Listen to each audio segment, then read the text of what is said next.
Hello, good evening. Pagod ako. Every Sunday lagi akong ganito. Today is Sunday, so today I will share to you ano-ano nga ba ang mga ginagawa ng domestic helper dito during their holidays or rest days. Hello Jviewers, welcome here in my channel. This is Ginagawa. OFW here in Hong Kong, your friendly Pinay. Don't forget to give me a thumbs up, subscribe to my channel, and hit the notification bell so that I can update you for my new upload videos at kung bago ka sa channel to. Thanks for watching. So without further ado, let's go and watch today's video. I will share to you kung ano-ano nga ba ang mga ginagawa ng domestic helper during their holidays or rest days. So, meron akong nilista na ginagawa nila namin dito every Sunday. So, ang most common na ginagawa ng mga domestic helper dito is keep working. So, meron kasi minsan na mga domestic helper na especially pag baguhan ka na, no? So, nanghihinayang ka sa Sunday na pwedeng ibayad na employer sa'yo. So, which is 150 Hong Kong dollar. So, pag i-times mo yan sa Philippine pesos, it's around 600 to 700 pesos.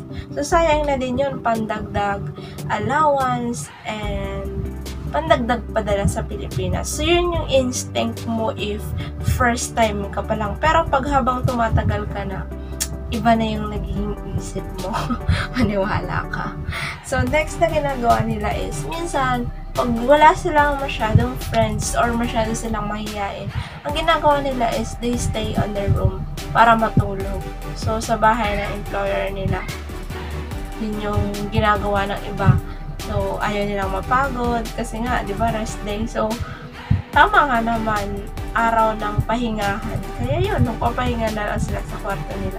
Instead na mag-enjoy sila together with their friends, or kung wala man silang friends, yun na lang yung gagawin nila. Next, number 3 is nagtitinda.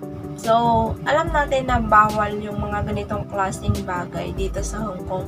Yung magtinda ka, yung magbenta ka sa labas. Pero, minsan kasi kapos talaga yung mga sahod at hindi kaya ng sahod nila. Kaya, wala silang choice kundi magtinda. So, mostly ang tinitinda nila is food lang naman. Kasi, minsan pag tayo Pinoy kasi, pag, miss rin natin yung mga pagkain Pinoy. So, nagluluto sila ng mga pagkain Pinoy, tapos tinitinda nila for $10, $12, $15, or minsan $20 package na yun. Meron ka ng ulam, kanin, drinks. Yun. So, meron ding iba na nagbebenta ng mga damit, ganon. So, kanya-kanya ang diskarte sa pagtitinda ko ng klaseng pagtitinda ang gagawin mo. Next, nagtatrabaho sa ibang employer. So, yes, this is bawal also kasi pumunta ka dito sa Hong Kong hindi para magtrabaho sa iba, kundi sa employer mo lang. Pero, mostly, ginagawa ito ng mga domestic helper dito, again, para matustusan ang mga pangangailangan nila. So, hindi kasi lahat ng domestic helper dito is enough ang sahod and lubog pa din sa utang kahit gano'n sila katagal. So, ito ay nagiging mismanaged na ng kanilang mga financials. Next, meeting with friends. So, mostly, ito yung common na lumalabas ka, meet with your friends kasi boring naman na dito ka na lang everyday. 6 days, stress ka na nga. Yun, dito ka pa rin. So, hindi ko kayang dito lang ako. Mas gusto kong lumabas ako, magpahangin ako, sumayaw ako, pumunta ako kung saan pwedeng pumunta. Yan, mas gusto ko yan. Next, go to beach. So, yun, dahil summer ngayon, mahilig kaming pumunta sa beach para mag-enjoy, maligo, diba? Next, mag-sports. So, hindi ito nawawala dito. So, iba't ibang sports. May football, may volleyball, may basketball. So, kahit anong sports na pwedeng gawin, ginagawa nila dito every Sunday. Next is hiking. So, yun, nag-hiking din kami. See every wonders na meron dito sa Hong Kong. Kasi maganda din yung Hong Kong. May mga tourist spots din sila na pinupuntahan.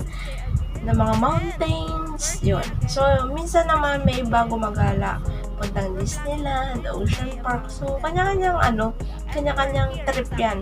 Kanya-kanyang plano kung anong gagawin every Sunday. So, pag dito kayo, sigurado na mag-i-enjoy kayo at hindi kayo maboboring sa life.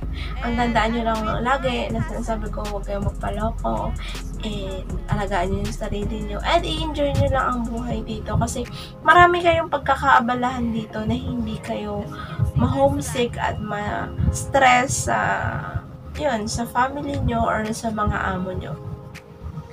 Next, nakaupo lang sila sa tabi. Kung ayaw nilang gumala, kung pagod na sila. Minsan, yung ibang tao nagsasawa na din pag sobrang tagal ba naman. So yun, nag-gather lang sila sa tabi. Tapos yun, nakaupo na lang sila doon at doon na sila nag-uusap-usap. Next is, yung iba naman is nasa bangko. Why? Kasi, ito yung sinasabi ko lagi na, yung paglulungon sa bangko is very famous sa Hongkong. Napakadaling kumuha ng pera sa Hongkong. Lalo na pag fresh ka pa lang, 5 months, 6 months ka. Nako, isang click lang, pwede ka nang makautang sa bangko. But then again, sinasabi ko, be careful sa mga taong magiging kaibigan nyo dito. Kasi baka naman maloko kayo. Yun yung ayaw kong mangyari sa inyo. Okay? Next, ramping or modeling. So, diba, as you can see naman, few months ago na ginawa namin yun, nag-ramping kami, nagmo-modeling kami. Kasi, this is how we express na. Minsan, ma-experience mo rin ba? Kasi hindi naman lahat ng ramping walang standards, diba? Yung iba, by height, dapat sexy ka, dapat maganda ka, dapat flawless ka. So, diba? So, ang ramping naman dito is walang standards, mataba ka, payat ka, sexy ka, hindi ka sexy, maganda ka, hindi ka maganda. Pwede. Kasi this is para ma-experience lang namin and para, yun, matry namin. So, kung gusto mo sumali one day, just beat me up. Next is dancing. Yeah, dancing is also one of my hobby na ginagawa right now. So, nagko-choreo po ako ng sayaw, turo ako ng sayaw na yun lang, ayon sa aking makakaya. Tapos, yung iba is nasa church para mag-praise kay God, na magpasalamat kay God na kahit papano is nabubuhay pa rin tayo. Minsan ito yung nakakaligtaan ng mga tao na pumunta sa church. Ako din, almost matagal-tagal na din ako hindi nakakapunta sa church. So, yun, ang ginagawa ko, nagpe-pray na lang ako at minsan nagbabasa ng Bible. Minsan online, nakikinig ng mga sermons and preaches. I'm sure na mag-i-enjoy kayo sa Hong Kong, hindi lang sa sahod, hindi lang sa makikita nyo, hindi lang sa nakikita nyo sa akin or nalalaman nyo sa akin. But pag na-experience nyo yun, I'm sure na mai-enjoy nyo yan kahit minsan hindi okay ang amo. But okay lang yan guys kasi lahat naman kailangan natin magsakripisyo para sa pamilya. Pero syempre, pag nag-enjoy tayo, huwag natin kalimutan ang pamilya natin. And parati natin ipaintindi sa pamilya natin na ginagawa natin to para mabawasan lang yung mga problema, yung stress, and homesick na nararanasan natin sa ating buhay. So again, thanks for watching this video. Kung meron pa kayong mga clarifications, suggestions, and some questions na hindi nasagot ng video nito, don't forget to comment below.